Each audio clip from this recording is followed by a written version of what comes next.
Hello dear students of class 12th, welcome back. तो आज हम लोग अपना अगला टॉपिक देखेंगे जिसमें हम डेरिवेटिव ऑफ एक्सपोनेंशियल फंक्शंस को स्टडी करने जा रहे हैं। यानी बेसिकली हमें मालूम होना चाहिए कि एक्सपोनेंशियल फंक्शंस के डिफरेंशिएशन क्या होंगे। तो मैं आपको बता दूं कि जो मेजरली यूज्ड एक्सपोनेंशियल फंक्शंस हैं वो है e की पावर x और a की पावर x। तो आपको पता होना चाहिए कि e की पावर x का डिफरेंशिएशन क्या होगा, e की पावर x और a की पावर x का डिफरेंशिएशन होगा a की पावर x log a। तो एनी बेसिस पे जो है हम अपनी अगली एक्सरसाइज को करने जा रहे हैं। तो मैंने क्वेश्चंस पहले से ही लिख दिए हैं, कुछ क्वेश्चंस मैंने लिए हैं, यहाँ पे 8 क्वेश्चंस लिए हैं तो 10 वहाँ पे एनसीईआरटी में, लेकिन जो 2 क्वेश्चंस मैंने छोड़े वो सिमिलर थे और थोड़े इजी थे, इसलिए मैंने वो 2 क्वेश्चन स्किप कर दिए। तो पहला क्वेश्चन उठाते हैं, e की power x upon sine x, मुझे इसका डिफरेंशिएशन करना है। ठीक है, तो मैंने इस फंक्शन को y के इक्वल लेट कर लिया है। यहाँ पर आप देख सकते हैं कि u अपॉन v का फॉर्मेट है। कौन सा फॉर्मेट है?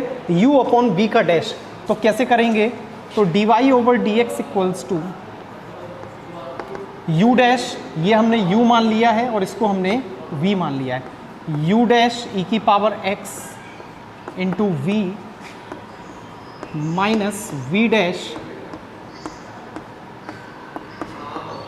Into u upon v square.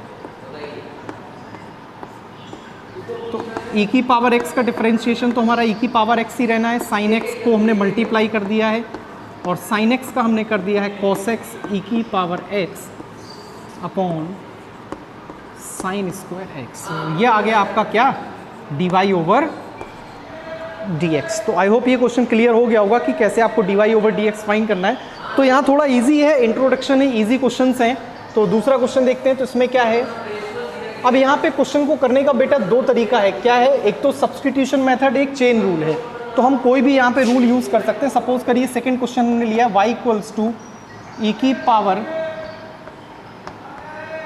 Sign inverse x। हमने फंक्शन लिया है y equals to e to power sine inverse x। 2 तरीके हैं मेरे पास। एक सब्स्टिट्यूशन मेथड है। थ्रू सब्स्टिट्यूशन मेथड में क्या करूंगा, मैं थोड़ी देर के लिए लेट कर लूंगा या पुट कर दूंगा sine inverse x equals to t। तो हमारा फंक्शन क्या बन गया? y equals to e to power t। तो साइन इनवर्स x का डिफरेंशिएशन करें 1 upon under root 1 minus x square equals to dt over dx। Clear है? यहाँ पे क्या आएगा? dy over dt equals to e की पावर t। क्लियर है? हमें चाहिए क्या है? हमें फाइंड करना है dy over dx। dy over dx equals to क्या मैं लिख सकता हूँ? dy over dt into dt over dx। ये चीज़ क्लियर है? अब इससे क्या फ़ायदा हुआ सब्स्टिट्यूशन मेथड से कि आपको dy ओवर dt की वैल्यू मालूम है, कितनी है? e की पावर t, और dt ओवर dx की वैल्यू मालूम है 1 upon under root 1 minus x square, और e की पावर t में t की वैल्यू वापस रख दीजिए, e की power sine inverse x upon under root 1 minus x square. तो सब्स्टिट्यूशन मेथड का फ़ायदा ये है कि ये तो आपको बहुत ज़्यादा एक्यूरेट आंसर देगा, मतलब गलती होने के चांसेस ना के बराबर होते हैं। चेन रूल में कभी कभी हम भूल जाते हैं कि किसका डिफरेंशिएशन छूट गया है। तो कोशिश करेंगे ज़्यादातर क्वेश्चंस को सब्स्टिट्यूशन मेथड में लाने की और उसी को एक आदत बना लेंगे। तो यहाँ पे तीसरा क्वेश्चन देखते हैं, e to power x to power 3। तो मैं यहाँ पे पुट कर ले रहा हूँ, फिर से पुट t इक्वल्स टू, मैं ऊपर वाले फंक्शन को x क्यूब को t मान ले रहा हूँ। तो ये हमारा क्या बन गया? y equals to e to power t। तो ये क्या आया? dt over dx equals to 3x square. ये क्या आएगा? इसका डिफरेंशिएशन करेंगे तो dy over dt equals to e to power t। Fine क्या करना था भाई? फाइन करना था dy ओवर dx को मैं यहाँ पे लिख रहा हूँ दोनों फंक्शन। देखिए जो भी सब्स्टिट्यूट कर रहे हैं दोनों के डेरिवेटिव्स का प्रोडक्ट कर दीजिए, अपने आप dy ओवर dx आ जाएगा। dy over dt into dt over dx। dy over dt हमें मालूम है e की power t, dt over dx हमें मालूम है 3x स्क्वायर। t की वैल्यू वापस उठा के रख दीजिए, e की power x cube into 3x square. This is your dy over dx। तो आई होप क्वेश्चन क्लियर हो रहे होंगे कि सब्स्टिट्यूशन मेथड कैसे लगाना है।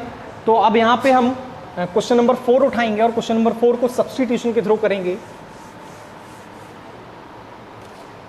तो देखिए y इक्वल्स टू हमारे पास है sine bracket tan inverse e की पावर x।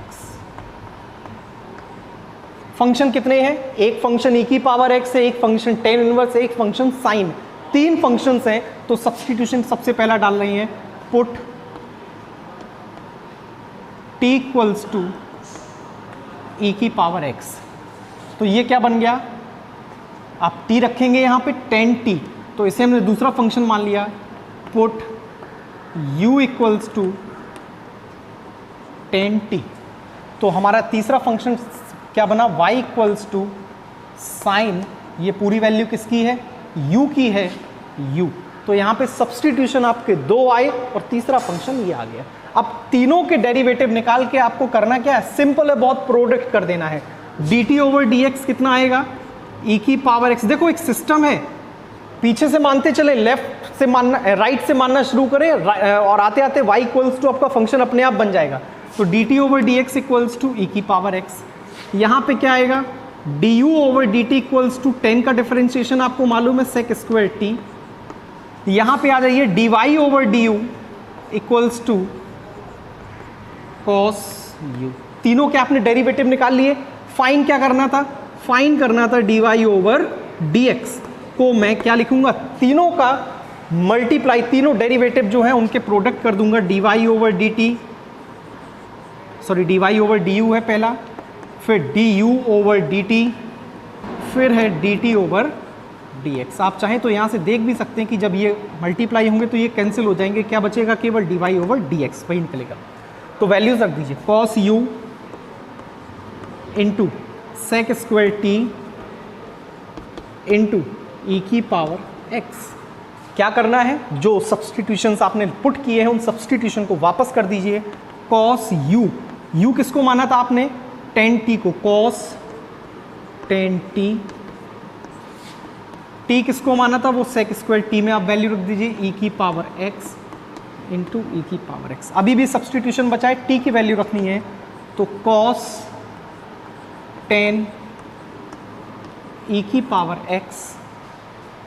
एक मिस्टेक हो गई बेटा, यहाँ पे tan इनवर्स था, मैं 10 समझ गया, ये क्वेश्चन लग गया 10 का।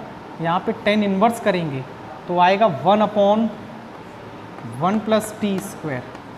ठीक है, तो ये हमारा थोड़ा सा गड़बड़ हो गया है, 1/1 प्लस टी स्क्वायर।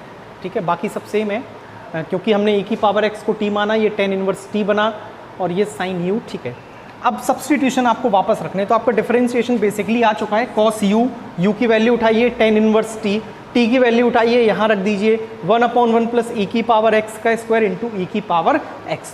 तो चौथा क्वेश्चन हम लोगों ने इस तरीके से किया है। अब आते हैं, हम क्वेश्चन देखेंगे फिफ्थ क्वेश्चन है log cos ex। तो आई होप इसमें e की पावर x एक फंक्शन हो गया है, cos दूसरा फंक्शन है, log का तीसरा फंक्शन बनेगा, दो सब्स्टिट्यूशन डालने होंगे इसमें।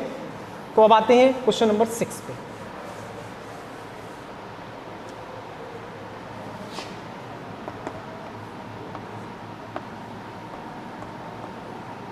ठीक है, सब्स्टिट्यूशन डाल रहे हैं। सबसे पहला सब्स्टिट्यूशन,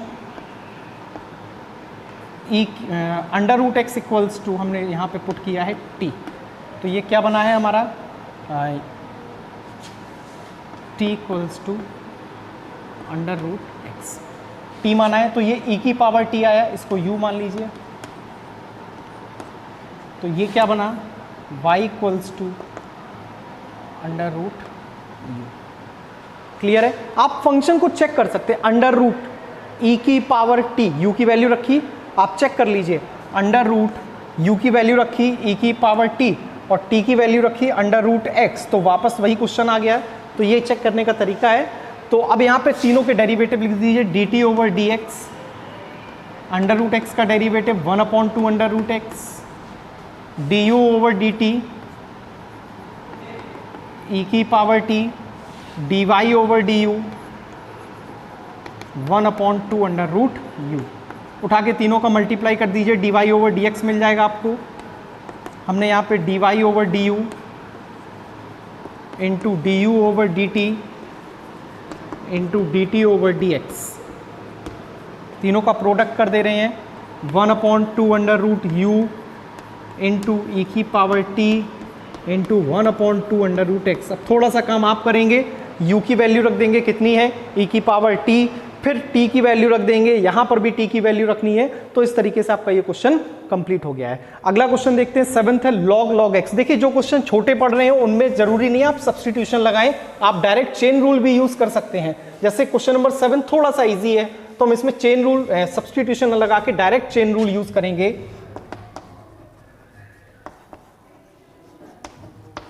तो ये हमारा बना, डायरेक्ट चेन रूल यूज कर रहे हैं, dy ओवर dx।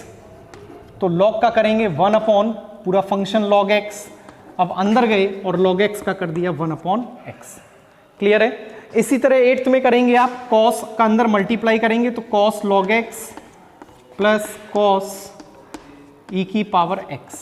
अलग अलग डिफरेंशिएशन कर लेंगे, cos का करेंगे माइनस साइन log x, फिर आप करेंगे log x का 1 अपॉन x, cos का फिर करेंगे आप माइनस साइन e की पावर x और e की पावर x का e की पावर x। तो आप डायरेक्ट चेन रूल भी यूज कर सकते हैं, सब्स्टिट्यूशन भी लगा सकते हैं।